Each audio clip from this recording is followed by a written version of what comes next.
আমি সবাইকে ধন্যবাদ জানাতে চাই। প্রায় ১৭ বছর পর দেশে ফিরছেন জুবাইদা রহমান। তিনবারের সাবেক প্রধানমন্ত্রী শাশুড়ি খালেদা জিয়ার সঙ্গে দেশে ফিরছেন তিনি। তার দেশে ফেরা নিয়ে নানা আলোচনা চলছে রাজনীতির টেবিলে। জুবাইদা রহমান কি রাজনীতিতে যুক্ত হচ্ছেন?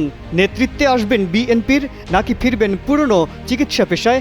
এসব নিয়ে মুখ খুলতে চাচ্ছেন না বিএনপির নেতারা। বান্ডেল থাকলে প্রতি সেনমানিতে টাকা বাঁচবে।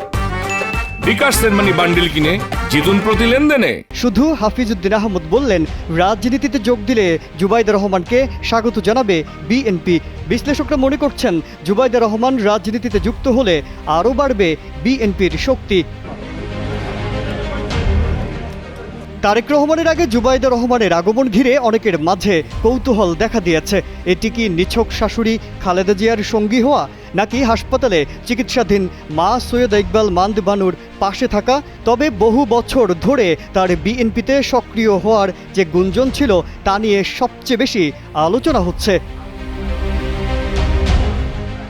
বিএনপির স্থায়ী কমিটির সদস্য মেজর হাফিজউদ্দিন আহমদ বলেছেন, সিলেট অঞ্চলে জুবাইদা রহমানের অনেক জনপ্রিয়তা রয়েছে, তবে তিনি রাজনীতিতে আসবেন কিনা তা জানা নেই। তিনি যদি রাজনীতিতে আসতে চান তাহলে স্বাগত জানাবো। ডাক্তার জুবাইদা রহমান রাজনীতিতে সরাসরি যুক্ত হলে তা কি নতুন রাজনৈতিক সমীকরণ তৈরি করবে?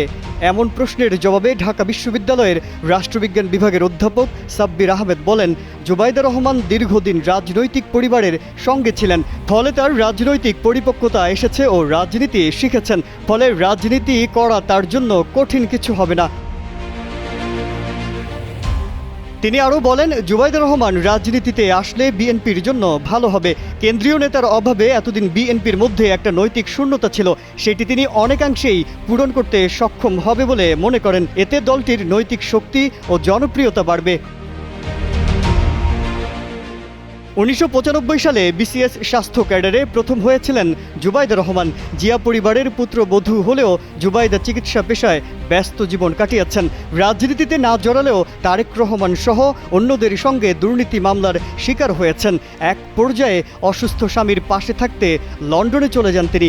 এরপর ২০১৪ সালে কর্মস্থলে না থাকার অভিযোগে শেখ হাসিনার সরকার তাকে চাকরিচ্যুত করে। ২০০৮ সালে জ্ঞাত আয় বহির্ভূত সম্পদ অর্জনের অভিযোগে দায়ের করা মামলায় ডাক্তার জুবাইদা রহমানকে ৩ বছরের কারাদণ্ড ও ৩৫ লাখ টাকা জরিমানা করা হয়েছিল। ৫ আগস্ট শেখ হাসিনা সরকারের পতনের পর বিচারিক আদালতের সেই সাজা স্থগিত হয়েছে। মাজহারুল আলম, কালের কণ্ঠ।